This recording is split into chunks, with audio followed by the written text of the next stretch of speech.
రాష్ట్ర దేవాదాయ శాఖ మంత్రి ఆనం రామనారాయణ రెడ్డి వైసీపీ నాయకులపై తీవ్ర విమర్శలు చేశారు.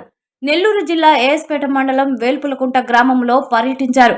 ఎన్టీఆర్ భరోసా పెన్షన్ కార్యక్రమంలో భాగంగా పెన్షన్ నగదును లబ్ధిదారులకు అందజేశారు. అనంతరం పలు అభివృద్ధి కార్యక్రమాలకు శంకుస్థాపన చేశారు.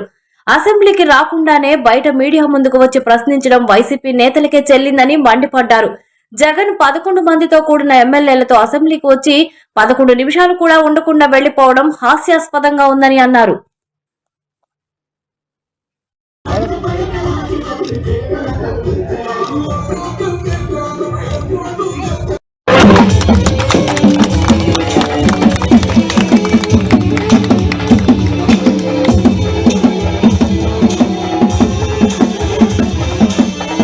అప్పుడు TTD board chairman Jaganmohan Reddy సొంత చిన్నాయన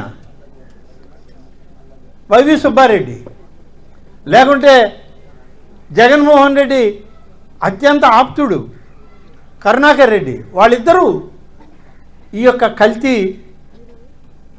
జరిగినటువంటి ఒక పదార్థం.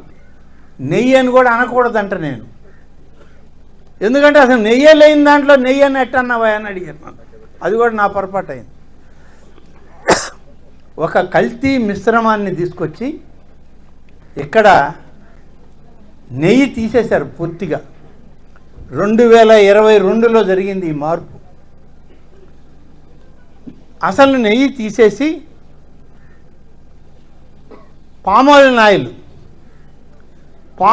ఆయిల్ గింజల్లో నుంచి వచ్చేటువంటి మరొక రకం ఆయిల్, అలాగే వాటి చెత్తలో నుంచి తీసేటువంటి మరొక సమృద్ధమైన పదార్థం, దీనికి తోడు కొన్ని కెమికల్స్, ఇవన్నీ కలిపితే దాంట్లో నెయ్యిలాగానే కనబడద్ది చూడడానికి. ఆ నురుగు లేకుంటే ఆ వాసన అంతా తీస్తే మనం నెయ్యే ఉంటుంది అక్కడ. దాన్ని ఆవు నెయ్యి కింద సరఫరా చేసి లడ్డూలు తయారు చేశారు. సుప్రీంకోర్టు జడ్జిలు ఎవరినైతే అధికారులను నియమించారో అధికారులు 14 మాసాలు తిరిగారు టీటీడీ చుట్టూరు. ఎక్కడెక్కడ తయారు చేసే కంపెనీలు 12 రాష్ట్రాలు ఇది తయారు చేసే దగ్గరికి వెళ్ళి వాళ్ళందరినీ చూస్తే ఎంత దుర్మార్గం అంటే, ఈ కల్తీ అంతా జరిగింది ఒక దగ్గర.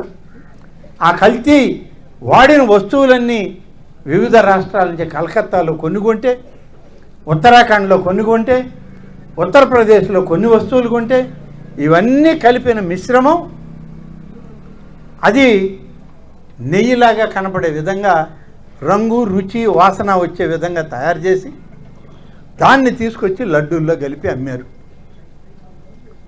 ఇది వాళ్ళు చేసిన కార్యక్రమం. ఇది ఎక్కడో బయటపడింది. సుప్రీంకోర్టుకి వెళ్ళారు. సుప్రీంకోర్టుకి వెళ్తే సుప్రీంకోర్టు దీన్ని పూర్తిగా విచారణ చేయమంది. సుప్రీంకోర్టు కన్నా పెద్దవాళ్ళు ఎవరుండారు ఈ దేశంలో? అటువంటి వ్యవస్థ, న్యాయ వ్యవస్థ ఆర్డర్ ఇస్తే వాళ్ళు విచారణ జరిపి ఒక నివేదిక ఇస్తే ఆ నివేదికలో ఈ కల్తీ మిశ్రమాలన్నీ ఉన్నాయి. ప్రతి కుటుంబాన్ని ఆదుకునే పని ఇవాళ కూటమి నాయకత్వం చేస్తాం. వారం రోజుల నుంచి శాసనసభ జరుగుతూ ఉంది. 11 మంది శాసనసభ్యులు జగన్మోహన్ రెడ్డి గారికి ఆయనతోటి కలిపి ఈ 11 మంది అసెంబ్లీకి పోవాలా పనిలేదా అని ఈ 11 మాసాల్లో అసెంబ్లీ జరిగిన రోజు ఎప్పుడు రాలా. మొన్న మొదటి రోజు వచ్చారు. మేము కూడా ఆశ్చర్యపోయాం, ఎట్నో వచ్చారులే. అనేక సమస్యలు లేవనెత్తుతారు ఈ 10 రోజులు. ఈ సమస్యలకి మనమే కదా జవాబు చెప్పాలా ప్రభుత్వం నుంచి.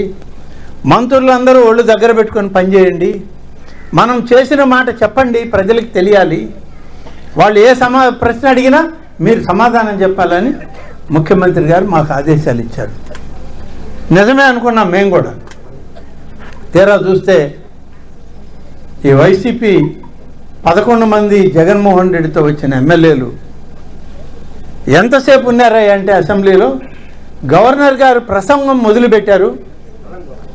మొదటి పేజీ తిప్పాడు ఆయన, రెండో పేజీకి కూడా పోలా. అప్పటికి 11 నిమిషాలు అయిందంట. 11 అనేటువంటి నెంబర్ మాకు అచ్చొచ్చిన నెంబర్ కాబట్టి 11 మంది మేము ఉన్నాం, 11 మాసాల్లో అసెంబ్లీకి రాలేదు, ఈ 11 నిమిషాలు పూర్తయింది మేము వెళ్ళిపోతామని చేతికి ఇచ్చిన బడ్జెట్ పుస్తకాన్ని చించి గవర్నర్ మొహాన్ని కొట్టి బయటికి లేచిపోయారు జగన్మోహన్ రెడ్డితోటి. ఇందుక మీరు చేసింది ఈ 129 ఓట్లు. ఈ పనికా మీ వేల్పుల గుండి సమస్యలు మాట్లాడతాడని కదా ఆయనకి వేశారు. మరి ఆయన చేసిన కార్యక్రమం ఏంటి ఒకసారి ఆలోచించండి. గుర్తించలేనటువంటి రాజకీయ పార్టీలకి మనం ఓట్లు వేసినా ఒకటే, దాన్ని తీసుకెళ్ళి సోమశిల ఉత్తరపు కాలువలో వదిలిపెట్టినా ఒకటే.